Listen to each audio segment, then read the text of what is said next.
It was a sultry afternoon in Cape Town when whispers of rebellion began to swirl among the enslaved people of the Dutch Cape Colony. The year was 1825, a period marked by colonial tensions and mounting resentment against the oppressive Dutch East India Company, which wielded significant power over the colony. Enslaved individuals, forcibly brought from places like West Africa and Madagascar, lived in conditions that were as inhumane as they were degrading, leading to simmering unrest.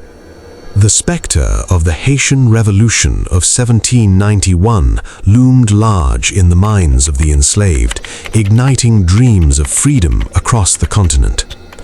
Ideals of liberty poured forth from literature exchanged in secret, fanning the flames of insurrection. Among the restless souls was a young man named Nandi, known for his oratory skills and unquenchable spirit for freedom. He had become the voice of dissent, uniting enslaved people who lived in fear under the watchful eyes of slave masters. On a fateful day in December, Nandi and a small group of followers gathered in a dense thicket near the outskirts of Cape Town to discuss their plan. The aim was to seize the armory and arm themselves for a revolt against their oppressors.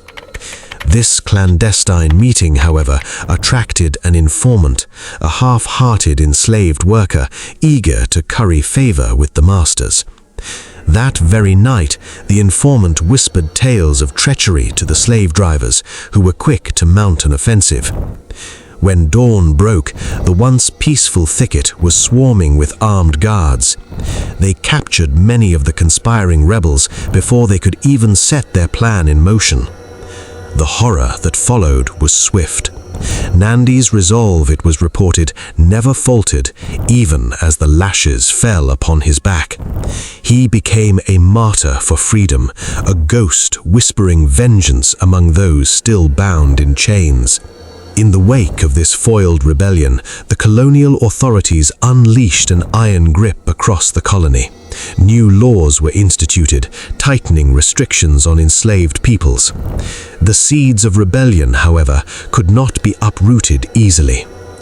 Over time, struggles for freedom continued to rise like phoenixes from ashes in the hearts of the enslaved. As decades wore on, the echoes of that fateful day would ripple through history.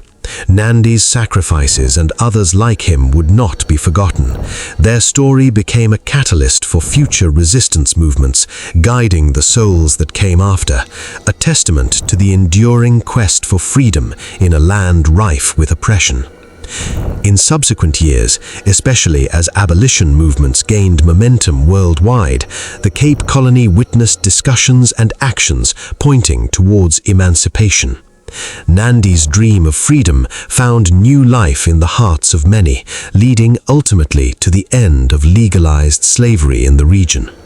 Though it took time, voices like his carved pathways for future generations to legitimately aspire to a life unchained.